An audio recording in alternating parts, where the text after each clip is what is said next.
नमस्कार दोस्तों आज मैं बहुत ही सुंदर गांव देहात की झूमर गीत सुनाऊंगी। तो वीडियो में लास्ट तक बने रहिएगा और गीत का आनंद लीजिएगा।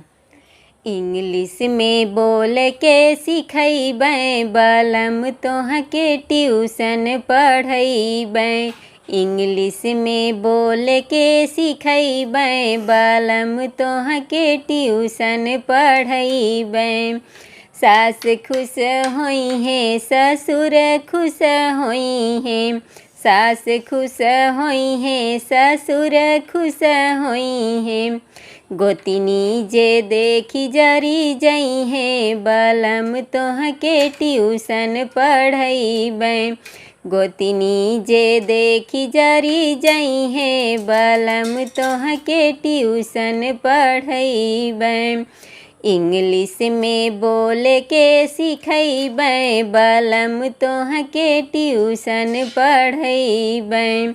इंग्लिश में बोल के सिखैबै बलम तोहके ट्यूशन पढ़ैबै।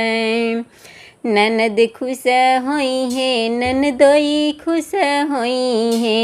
ननद खुश होई है ननदोई खुश होई है। पड़ोसन जे देखी जरी जई है बलम तोहके ट्यूशन पढ़ैबै।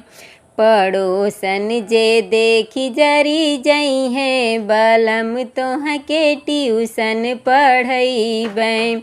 इंग्लिश में बोल के सिखैबै बलम तोहके ट्यूशन पढ़ैबै। इंग्लिश में बोल के सिखैबै बलम तोहके ट्यूशन पढ़ैबै।